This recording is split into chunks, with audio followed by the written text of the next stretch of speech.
உன்னை காண்கிற ஒரு தேவனை குறித்து ஒரு சில நிமிடங்கள் உங்களோடு கூட நான் பேச போகிறேன். சில வேளைகளிலே என்னுடைய வாழ்க்கையிலே பயங்கரமான சூழ்நிலைகள் நடக்கும் போது, பலவிதமான தேவைகளின் மத்தியிலே நெருக்கப்படுகிற நேரங்களிலே, தொடர்ச்சியாய் கண்ணீரின் பாதையிலே, கண்ணீரின் பள்ளத்தாக்கிலே நாங்கள் வாழ்கிற நேரத்திலே, வாழ்க்கையிலே இருக்கிற தேவைகள் நாளுக்கு நாள் அதிகரிக்க, தேவைகள் சந்திக்கப்படாமல் இருக்கிறதினாலே பலவிதமான போராட்டங்களுக்கு நாங்கள் முகம் கொடுக்கிற போது, நாங்கள் அடிக்கடி எங்களுக்குள்ளே சொல்லுகிற ஒரு காரியம், தேவன் உண்மை உள்ளவர் என்று சொன்னால், நான் சேவிக்கிற தேவன் ஜீவனோடு இருக்கிறார் என்றால், நான் சேவிக்கிற தேவன் பேசுகிற தேவனாய் இருப்பாரே ஆனால், என்னுடைய தேவன் என்னை காண்கிறவராய் இருப்பாரே ஆனால், ஏன் இன்னும் எனக்கு அவர் அற்புதம் செய்யாமல் இருக்கிறார்? அவர் ஏன் எனக்கு அதிசயங்களை நடப்பிக்காமல் இருக்கிறார்? ஏன் அவர் என் தேவையை சந்திக்காமல் இருக்கிறார் என்று சொல்லி சில நேரங்களிலே நாங்கள் நினைக்கிறோம், ஆண்டவருக்கு கண்ணிருந்தும் தெரியாமல் போய்விடுகிறதோ என்று நாங்கள் அங்கலாய்க்கிறோம். அருமையான தேவ பிள்ளையே, இந்த ராத்திரி வேளையிலே உங்களுடைய உள்ளத்தின் ஆழத்திலே ஒரு காரியத்தை நான் ஆணித்தரமாக நான் வைக்க விரும்புகிறேன். நீ ஒருவேளை இயேசுவை அறிந்தவனாய் இல்லை என்றால், இயேசுவை அறியாத ஒரு மனிதனாய் இருக்கலாம். ஆனால் கர்த்தராகிய இயேசு கிறிஸ்து அவர் உன்னை அறிந்தவராய் இருக்கிறார். ஏன் இயேசு உன்னை அறிந்தவராய் இருக்கிறார்? அவர் இந்த உலகத்தை படைத்த தேவனாய் இருக்கிறார். இந்த உலகம் அவருக்கு சொந்தமாய் இருக்கிறது. மனிதனை அவர் படைக்கும் போது அவர் தம்முடைய சாயலிலே படைத்தார். அவர் சிருஷ்டித்த எல்லா சிருஷ்டியை பார்க்கிலும் மனிதனை மேன்மையாக அவர் நிறுத்தினார். மனிதனை சிருஷ்டித்த பின்பதாக ஒவ்வொரு நாளும் அவர் மனிதனோடு உறவாடும்படிக்காய் வந்தார். ஆனால் மனிதன் பாவம் செய்ததினாலே பாவம் தேவனையும் மனிதனையும் துண்டித்தது. அதனாலே பரிசுத்தமுள்ள தேவன் பாவியான மனிதனோடு உறவு கொள்ள முடியாதவராய் அவர் தத்தளித்தார். உறவு கொள்ள முடியாமல் போனது என்று சொல்லி அவர் உன்னை காணாமல், உன் தேவைகளை சந்திக்காமல் உனக்காக பரிந்து மன்றாடாத ஒரு தேவனாக அல்ல, அவர் உண்மையிலே அன்பாய் இருக்கிற ஒரு தேவனாக இருக்கிறார். அவர் சொன்னார், ஒரு தாய் தன் பாலகனை மறப்பாளோ, அவள் மறந்தாலும் நான் உன்னை ஒருபோதும் மறப்பதில்லை என்று அவர் சொன்னார். அது மட்டுமல்ல, அவர் சொன்னார், இந்த உலகத்திலே நான் உங்களை அனாதைகளாக திக்கற்றவர்களாக இருக்க நான் விட மாட்டேன். நான் என் பிதாவினிடத்துக்கு போகிறேன், அப்பொழுது என் பிதா உங்களுக்கு எப்பொழுதும் கூடவே இருக்கக்கூடிய சத்தியாவியாகிய தேற்றரவாளனை உங்களுக்கு அவர் கொடுப்பார் என்று சொன்னார்.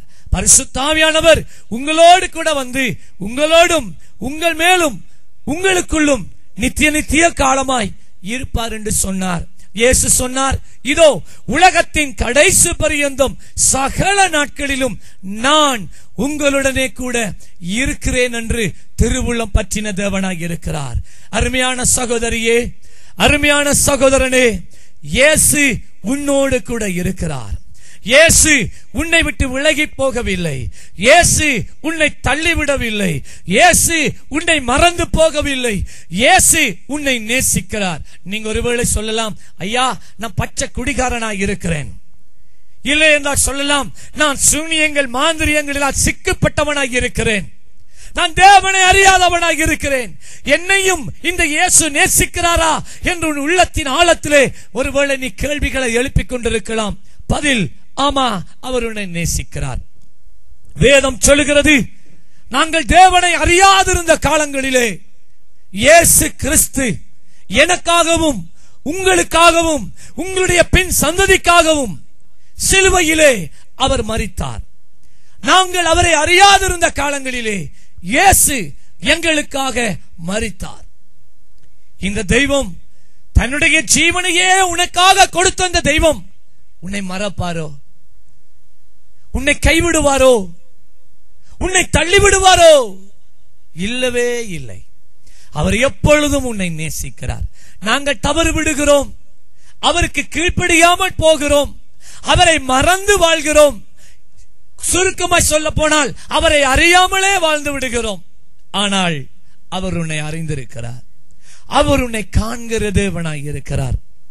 வேதத்திலே ஆதியாகமம் என்கிற புஸ்தகம் 16ஆம் அதிகாரம் 8வது வசனம் இப்படி சொல்லுகிறது, ஆகாரே எங்கே இருந்து வருகிறாய், எங்கே போகிறாய் என்று கேட்டார். இந்த ஆகார் என்பது வேதத்தில் இருக்கிற ஒரு பக்தன் ஆகிய ஆபிரகாமுடைய ஒரு வேலைக்காரி. இந்த ஆபிரகாம் எகிப்து தேசத்துக்கு போகிற வேளையிலே அங்கே இருக்கிற ராஜா இந்த ஆபிரகாமுடைய மனைவி அழகாக இருக்கிறாள் என்று சொல்லி இந்த மனைவியை தன்னுடைய மனைவியாய் எடுக்க அவன் தீர்மானித்தான். அந்த ராத்திரியிலே ஆண்டவர் அந்த ராஜாவோடு பேசினார். நீ என்னுடைய மகனுடைய மனைவியை நீ எடுக்க பார்க்கிறாய், அவள் மேல நீ கை வைத்தாலே என்று சொன்னாள்.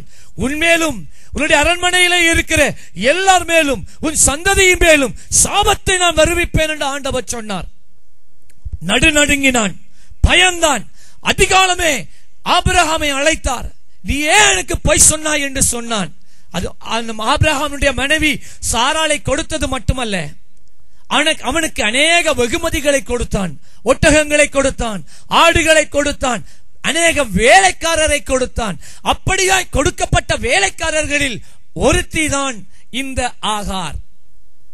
ஆண்டவர் ஆபிரகாமுக்கும் சாராளுக்கும் ஒரு வாக்குத்தத்தம் கொடுத்திருந்தாள்.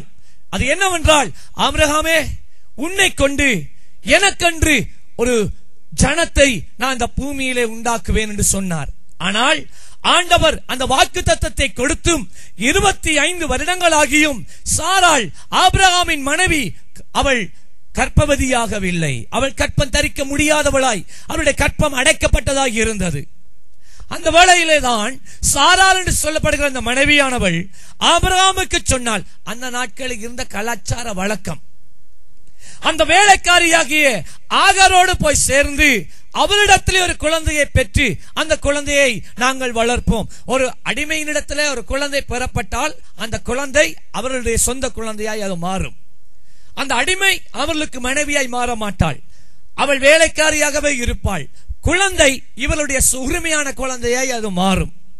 ஆகவே ஆபிரகாமுக்கு இந்த சாராள் மனைவி ஒரு ஆலோசனை கொடுத்தால், அவளை போய் சேர்ந்து அவள் கற்பத்தில் ஒரு குழந்தையை நீர் உருவாக்கும் என்றார். அப்படியே அவளுடைய கதையை கேட்டு இந்த ஆபிரகாம் ஆகாரோடு சேர்ந்து ஒரு குழந்தையை உண்டு பண்ணினான். இவள் கர்ப்பவதியானதை சாராள் பார்த்த போது அவளுக்கு எரிச்சலும் பொறாமையும் வந்தது. இதன் காரணமாக மிகவுமாய் அவளை கொடுமைப்படுத்தினாள். அவள் ஒரு வேலைக்காரியாய் இருந்தபடினால் அதிகமாய் அவளிடத்தில் வேலை வாங்கினாள். இந்த ஆகார் அவள் வாழ்ந்த வீட்டிலே அவளுக்கு உரிமை இல்லை, அவளுடைய பேச்சுக்கு இடமே இல்லை. ஆகவே இந்த சாராள் எஜமானுடைய மனைவி எதை செய்தாலும் அவள் பொறுக்க வேண்டும். ஒரு நாள் இவள் நினைக்கிறாள், இனிமேலும் இந்த வேதனை என்னால் சகிக்க முடியாது, இங்கே இருந்தால் என்னை மட்டுமல்ல என் கற்பத்தில் இருக்கிற குழந்தையையும் இவள் கொலை செய்து விடுவாள் என்று நினைத்து ஒரு நாள் ஒருவருக்கும் தெரியாமல் அவள் வனாந்தர வழியாய் ஓடி போகிறாள்.